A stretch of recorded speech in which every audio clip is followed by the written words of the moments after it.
We are taking a short break in our normally scheduled content to bring you more of a life update. So normally I do kind of more wavy curly hair content. This time, however, I'm going to be talking about something a little bit different. Now, I've taken a little bit of an unintentional hiatus, and I want to talk about why for a couple of reasons, one of which is just so that I don't miss a couple of videos and y'all are wondering where the heck I went, but also because I thought you would enjoy it. This is a very positive life update. So let's go ahead and get into this. If you are new to my channel, hi, my name is Lena. The life update, let's start there. Well, it all started a couple of weeks ago. My husband came up to me and showed me this video he found online. Kind of brought my husband and I to talking. And we were talking about our other dog. So we have an 8-year-old dog right now. She's a Lab Coonhound mix, apparently. And she's always been great with other dogs. She just loves to play with them and just loves being around them. But we've never had a second dog. We've only had family and friends who have had dogs she's got to play with. And so we always thought that she might like a companion. She is getting older though. She's about 8 years old and we've started to notice a little bit of joint pain, nothing extreme, but it's definitely there. And we realized if we wait too much longer, she's going to get too old and it's going to be too much for her. So we decided to start looking. Now we had every intention of taking our time, finding the proper dog for our home that would fit in. And we did. We spent about a week looking around, seeing what we could find. No, that's a lie. It was not a week. It was like 3 or 4 days. So we spent 3 or 4 days looking around. There were a couple puppies that we liked and we were going to spend the weekend looking around to see if we could meet a couple of them. And then the weekend came around. There was a Humane Society's website that we pulled up and looked at that we hadn't really looked at a ton because it was a little further away.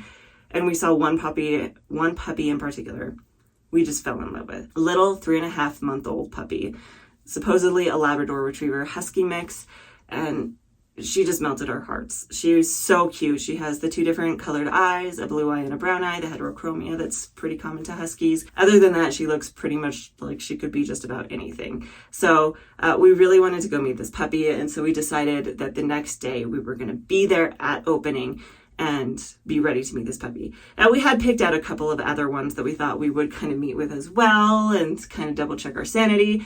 And then we got there, like I said, at opening, and we went and we found her and we met with her. It was just love at first sight. This puppy was just so cute, just in our laps and just right there next to us. We had brought in our toddler with us too and got along so well with our toddler. Toddler was feeding her treats and playing with her, and it was just great. And so we didn't even feel the need to go see other puppies. And the other thing that we really liked about this dog too, now I know it's not an end-all be-all. Dogs in the shelter will act differently than dogs in the home. Once they've been in the home for a certain amount of time, they'll start to express themselves a little bit more closer to their real personality. But still a good sign for me is that there tends to be 2 kinds of dogs. One kind of dog is more distant. They're more curious in the surroundings. They're looking around. And if you're the kind of person that wants one who's a little bit more independent, who's not always going to be on your couch in your lap in your face, that's a better choice. My husband and I, however, like the dogs that are more people-oriented, the ones that come up to see what you're doing, look in your face and explore you and experiment with you. And that was this dog. Our older dog was the same way when we found her in the shelter. So focused on us. There was this huge area to explore. She didn't even care. She just wanted to meet us. And that has worked out really well for us. So the fact that this dog was very similar was a big positive to us. So we started asking questions about this puppy to get to know her and her experience a little better. Now, obviously, it's a shelter, so we don't know entirely her backstory. The backstory that they gave us was that she was found, I think, on the streets. Someone just picked her up and brought her into the shelter down in Houston, Texas. And the shelters down in Houston, Texas were overfull, and not only that, but they are kill shelters. So they brought in this puppy. They started doing those tests to see if they were sick or anything like that. And they found out she had parvo. Now, if you don't know anything about parvo in dogs, in an untreated dog, it's about 90% fatality rate. So it's very high chance that a dog with parvo is going to die, especially a puppy, and especially that young. A treated dog, I think, only has something like a 50% chance of survival. I'm not entirely sure on the statistic on that, but the chances are still very slim because there's not really a drug that they can give for parvo to just fix it. They pretty much just have to boost the immune system of the dog, their immune system fight it off. So they had said this dog has parvo, the chances of it are surviving are slim. We're just going to euthanize her. Luckily enough for us, there's a couple of groups that kind of travel the country. They go from shelter to shelter, and they go to shelters that are overfull, kill shelters, and find dogs that they think can be saved. and they'll take them to other states, other shelters that they think that they can be homed. And so that's what they did here, is they said, well, if she's treated, there's still a 50% chance. So we're going to take her from Houston, Texas, and bring her up to Colorado, where a lot of the shelters are a little bit less busy. They're not always super full, and they're also no-kill. So the shelter where I live decided to take her in and treat her. And luckily enough for us, she survived. So it's really just amazing to me that she survived that, and she's a part of our family now. And so we brought her home, and she was a little skittish. So not gonna lie, I have a feeling, I have two theories. The first of which is that she has had a bad experience with other dogs in the past. We really don't know, again, what kind of past she has, what has happened to her. So it's definitely possible other dogs were bullying her and she didn't feel safe around them. The other one that I think is a little bit more likely is maybe she was actually from a litter of puppies and all of the puppies got sick and she was the only survivor. And so she really doesn't have a ton of experience with other dogs. Despite the whole other theory about like the rest of her litter passing or something, it could also be that she just got separated from them too young or things like that. Either way, I think she just didn't have a ton of experience with other dogs, because when we brought her home and introduced her to our 8-year-old, she was a little skeptical. She tucked her tail and hid behind us. And so we did our best to comfort her, and we also just gave her as much time as she needed to warm up to our older dog. And it really didn't take long at all. Once she realized that our older dog was not going to hurt her, they just became friends pretty quickly. Now, at first, we did have a couple of days, one where we had to stop them from playing because she had been spayed pretty recently. It's a surgery, especially an abdominal surgery. And so she needed to rest, she needed to heal. But even still, when my older dog would try to get her to play, her first response would be to run away. The poor little thing. So we worked with them again, kind of just slowly building that trust and that kind of bond between them. And luckily for us, even though she is kind of a cautious dog, she is also a curious dog. Another good example of this is the fact that my next door neighbors have a dog that just comes blazing out their door, just barking, barking, barking. And the first day we brought her home, when she heard that running tail tuck right behind us. And then the next time she heard it, she ran away, but she didn't hide. And then the next day she ran away and then she went back.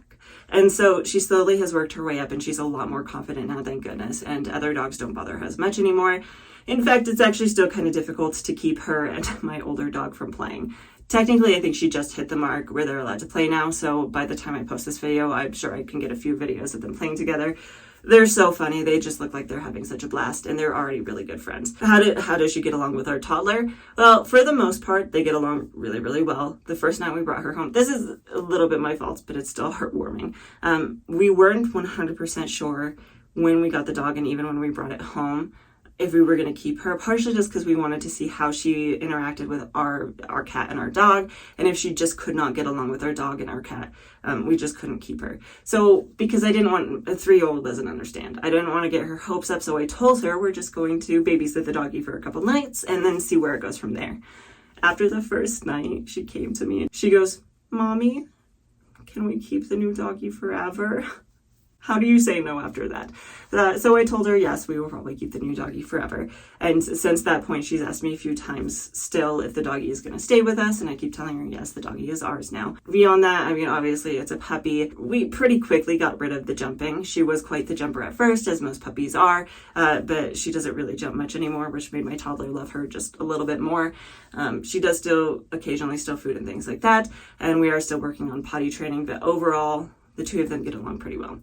We are still working on the cat. Again, it's kind of just a slow process that we're taking. I don't want to rush either one of them into it. So what we're doing for now is we're more or less keeping the puppy down on the first floor. And our first floor is mostly just hard floor. So it's much easier to clean up accidents. Like I said, we're still working on potty training. And then because we do have a 2-story house and we do have baby gates still because of our toddler, the cat has the entire reign of the top floor. And so we just let her kind of set her own pace. So the first day we brought the dog home, the cat just kind of watched from the top floor. And she didn't really feel comfortable enough to come down, but she just watched. And then the next day, she would kind of creep slowly down the stairs. She'd sit on the bottom step, and I would treat both her and the puppy for being kind to each other and being close to each other without, hissing or barking or anything like that. And so the next day, she did actually come all the way down to the first floor, and she would get up on high surfaces, those things like counters, shelves, tables, things like that, but she did not feel safe on the floor. And as time has gone on, she has gotten much more confident that the puppy's not going to hurt her, and much more confident that we're not going to let the puppy hurt her. And so she will actually walk around pretty normally now. She's obviously still a little cautious. She watches the puppy and makes sure that the puppy's not too close to her. But otherwise, she's very normal. She's almost back to normal. The only thing that she hasn't done yet is to sit in my lap. And that is because the puppy is pretty much always in my lap.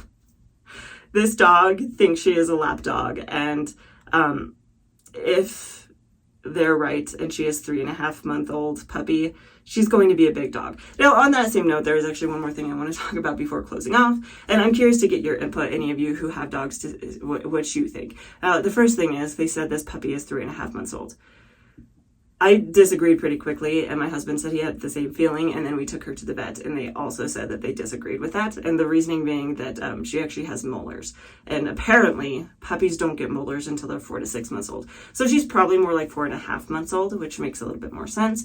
Either way, she's still going to be a pretty big dog, probably. She's got very big paws, and if she's part husky and part lab, that would make sense. The other thing that the vet said, because we were curious, like, this dog is probably the most mutt dog I have ever seen. She's just such a combination of all these different breeds. So we were curious what the vet thought breed-wise, and I'm curious to hear your thoughts. The vet said that she thought she was definitely husky. The heterochromia with the blue eye and the brown eye kind of point that out, especially with like that black mask around her eyes. And then lab is also pretty likely. But she said also she would put boxer, pit bull, and cattle dog pretty high on the list, maybe even German shepherd. So I'm curious to hear what your thoughts are.